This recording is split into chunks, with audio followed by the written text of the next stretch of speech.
If you walk through surviving medieval barns, bridges, ships, or church roofs across Northern Europe, something should immediately bother you as a modern person. Much of that wood was never pressure treated, never sealed with plastic coatings, never soaked in synthetic preservatives.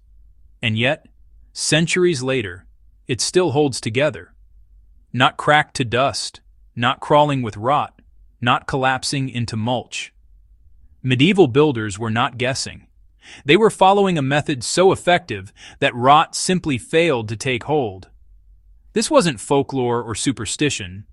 It was a deliberate, repeatable system built around fire, resin, and patience. And once you understand how it worked, it becomes clear that modern wood rot is often a self-inflicted problem. Medieval builders understood that fungi are living enemies, not passive decay. Rot is not caused by age. It is caused by moisture, oxygen, and microorganisms working together. Medieval carpenters didn't know the word fungi, but they understood the behavior. They knew that rot appeared where water lingered, where wood stayed cool and damp, and where sapwood was left exposed. Their solution was not to poison the wood, but to make it hostile to life. They removed food, blocked moisture, and sealed pores before rot could begin. The core of the method was slow charring, followed by resin saturation. The most misunderstood part of medieval wood preservation is fire. Not burning for destruction, but controlled surface charring. Timber beams, fence posts, and ship planks were passed slowly over flame or hot coals until the surface darkened and hardened. This heat drove moisture out of the outer layers and collapsed surface pores, making it far harder for water to soak in later.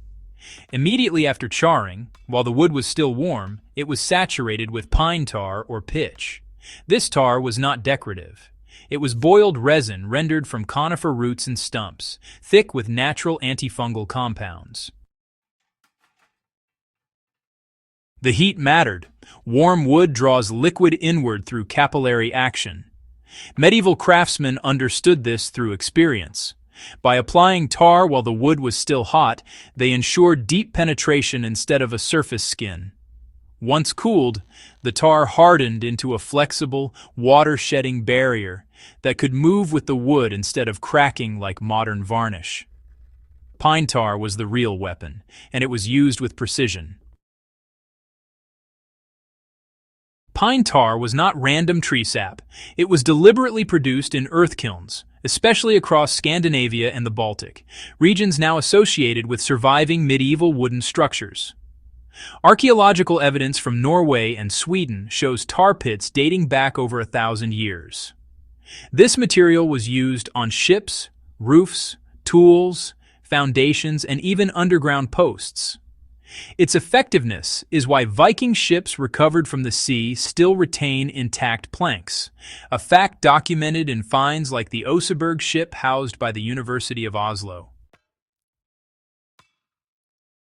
Tar works because it does three things at once. It repels water, suffocates fungal spores, and remains slightly elastic. Unlike modern sealants, it does not trap moisture inside the wood. It allows vapor to escape while blocking liquid water from entering.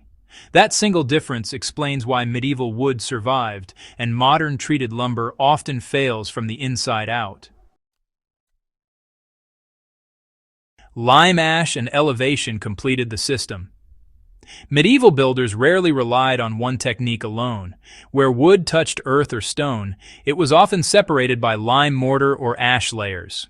Lime is highly alkaline, creating an environment hostile to insects and decay organisms. Posts were raised on stones, not buried directly, allowing airflow underneath. Roof overhangs were exaggerated to keep rain off walls. These design choices mattered just as much as the wood treatment itself. A barn beam from the 1300s survives not because of luck, but because it was charred, tarred, elevated, ventilated, and protected from constant wetting. If you remove any one of those elements, failure accelerates. You can still apply this medieval method today with just some basic materials. This is not lost knowledge, you know. If you're building raised garden beds, fencing, sheds, or even outdoor furniture, the same system applies. Use untreated solid wood, preferably heartwood. Slowly char the surface with a propane torch until it darkens but doesn't crack. Let the wood remain warm, then brush on warm pine tar that's been diluted a bit with raw linseed oil to help it soak in better. Allow it to soak, wipe off any excess, and let it cure for several days. For posts, keep the treated section above ground and rest it on stone or gravel instead of soil. What you end up with is wood that sheds water instead of absorbing it. Modern builders often skip these steps because they require time, not because they don't work. Medieval builders had time, and their structures really do prove the payoff. We stopped using this method because industry needed speed, not longevity. Pressure-treated lumber exists because it is fast and standardized, not because it's superior. Medieval preservation just can't be rushed on an assembly line.